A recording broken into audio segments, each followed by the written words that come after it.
betsaka ny tanjona hotratrarina ao anatin'ny fampandrosoana eto Madagasikara, indrindra fa ny eny amin'ny tontolo ambanivohitra eny, ho an'ny CRFAR dia ny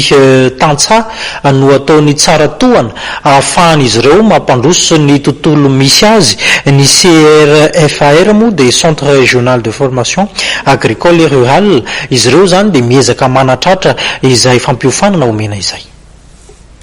Ao anatin'ny fampandrosoana isam-paritra dia miasa miaraka amin'ireo ratsamangaika eo anivon'ny CRFAR na ny Centre Régional de la Formation Agricole et Rurale. Ny fampiofanan'ireo tantsaha eny amin'ny tontolo ambanivohitra no tena tanjona petraka mba azahoana vokatra tsaratsara kokoa sy amatianina ireo mpisehatra amin'ny fambolena sy ny fiompiana. Ny zavatra atao ao zany dia ny miezaka mamolavola mandrindra ny tetikady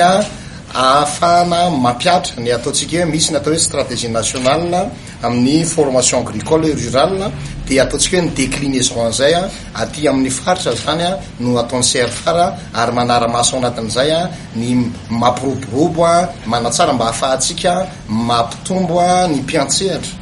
voalohany indrindra ny mpiantsehatra ao anatin'izany tontolo ambanivohitra zany